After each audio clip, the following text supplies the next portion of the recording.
राजा उदार झाला आणि शेतकऱ्याच्या हाती धतुरा दिला, अशातली गत झालेली आहे मित्रांनो आपल्या सर्व शेतकऱ्यांची. कारण की हे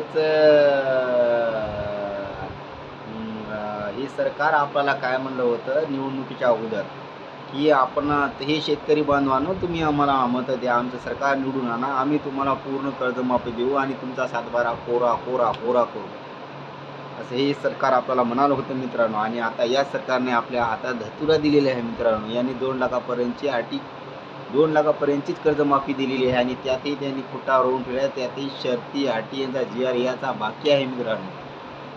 याचा GR बाकी आल्या आणि काय काय KYC करा, मातोड करा, हे करा, अमकं करा असे म्हणती मित्रांनो. आणि त्याच्यातही त्यांनी 30 सप्टेंबर 2025 पर्यंत जे कर्ज थकीत आहेत त्यांनाच कर्जमाफी देऊ आणि त्यातही जे पात्र शेतकरी असतील त्यांनाच कर्जमाफी देऊ असे हे आपल्या मुख्यमंत्र्यांनी जाहीर केलेले आहे मित्रांनो. तरी याचे मी पूर्णपणे निषेध करतो. तुम्ही तुमच्या जाहीरनाम्यामध्ये तुमच्या तोंडाने स्वतःच्या तोंडाने तुम्ही कबूल केलेलं होतं, की आम्ही निवडून आल्यानंतर आम्ही तुम्हाला सातबारा कोरा करून देऊ आणि तुम्ही तुमचं वचन पाळलं नाही मुख्यमंत्री साहेब. हे तुमचं हे बरोबर नाही. तुमचं मुख्य वचन तुम्ही विसरला आणि राजकारण्याच्या 2 तोंड्याचा हे तुम्ही सिद्ध करून दिलेले आहे.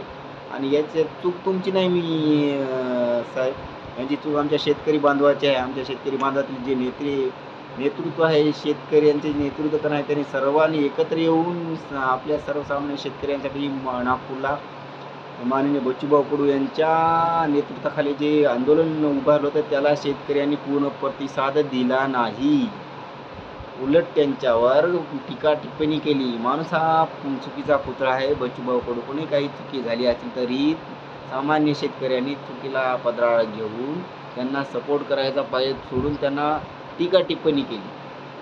तुम्ही जर त्या बच्चूभाऊला फुल सपोर्ट दिला तर बच्चूभाऊनं आंदोलन मागं घेतलं नसतं.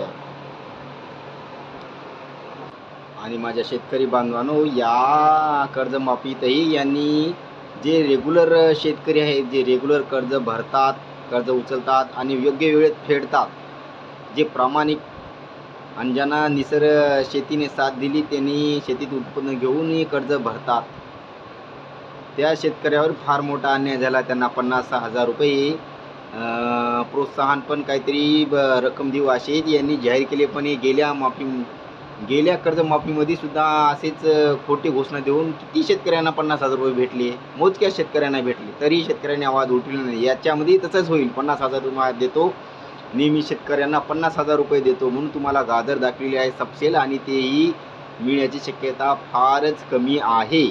तरी मित्रांनो, आपण या कर्जमाफीचा जाहीर निषेध करावा.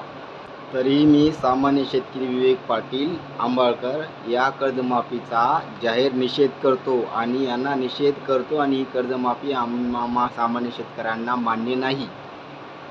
आणि सर्व शेतकऱ्यांना मी आवाहन करतो, याविरोधात सर्व शेतकऱ्यांनी एकजूट व्हावे आणि या सरकारकडून त्यांनी जे जाहीरनाम्यात स्पष्ट सांगितले होते सातबारा कोरा करू, की आपण त्यांचे शब्द त्यांच्यावर उलट फिरून त्यांच्याकडून पूर्ण महाराष्ट्राच्या शेतकऱ्यांचा सातबारा कोरा करून घेतल्याशिवाय स्वस्त बसणार नाही. जय जवान जय किसान, जय जवान जय किसान.